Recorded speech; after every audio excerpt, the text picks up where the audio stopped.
তোমার সব থেকে বেশি কি করতে ভালো লাগে? তো আমার ভালো লাগে পার্সেল ওপেন করতে। পার্সেলটা দেখি।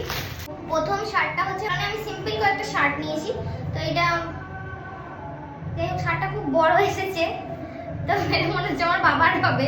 পিছনে একটা ব্যাপার আছে, সেটা হচ্ছে পিছনে এরকম একটা টাইট করার জায়গা আছে শার্ট। সেকেন্ড শার্টটা মেন প্রবলেমটা জিনিসটা হচ্ছে কি, যে আমার কাছে জামাগুলো বড় হোক ছোট হোক আমার আর মানে বদলানোর কোনো ইচ্ছা নেই। কারণ প্রথম কথা এই অ্যাপটার হচ্ছে কোনো রকম কোনো রিটার্ন সিস্টেম নেই। অ্যাপটার নাম হচ্ছে এস স্ট্রিট স্টাইল স্টোর।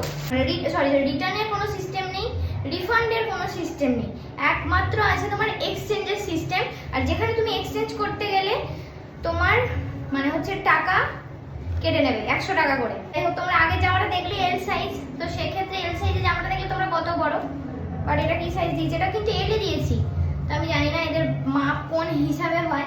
এটা আমার সব থেকে পছন্দের জামা ছিল ওইখানের মধ্যে, আমি অ্যাডভার্টাইজ করে রেখেছিলাম। তো এইটা এখন তোমাদের সাথে শেয়ার করবো। আমি গলার জোরটা বাড়াচ্ছি কারণ বাইরে দিয়ে হচ্ছে জগদ্ধাত্রী ঠাকুর যাচ্ছেন, তো উনি আবার আসছেন, তো এবার সেই কারণে গান হচ্ছে। তো আমি তো বললাম আমার শরীরটা খারাপ, আর এখন বাজছে 10টা, তো আমার শরীরে কোনো জোর নেই। আর মানে না উপায় পেয়ে আমাকে কিনতে হচ্ছে, আমি সত্যি কথা বলছি, কারণ আমার পুজোর সময় মেন দরকার ছিল। আমি এগুলো হয়তো পরে নিতাম, বাট ওই টাকাটা পড়ে আছে, সেই জন্য মনে হচ্ছে যে অ্যাপে ছিঁড়ি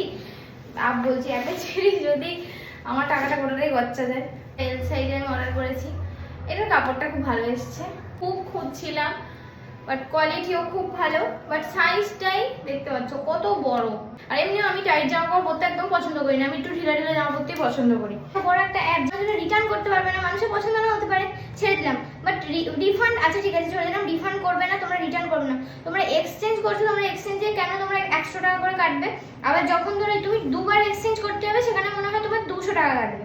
মানে ধরো কথা বলছি, তুমি 1000 টাকার জিনিস কিনছো, তোমার দুবার পছন্দ না হলে তোমার 300 টাকা ওখানেই চলে যাচ্ছে, তা তোমার থাকছেটা কি আর? আমি কথা বলছি, এই জিনিসগুলো অবশ্যই মাথায় রাখবে, আর নিজেদের সাইজ একদম পারফেক্ট, একদম সেরকম হলে পাশের দর্জির কাছে গিয়ে মাপিয়ে নিয়ে আসবে, দিয়ে এমএল দিয়ে দেবে, কারণ রিফান্ডে তোমার পুরো টাকা শেষ হয়ে যাবে।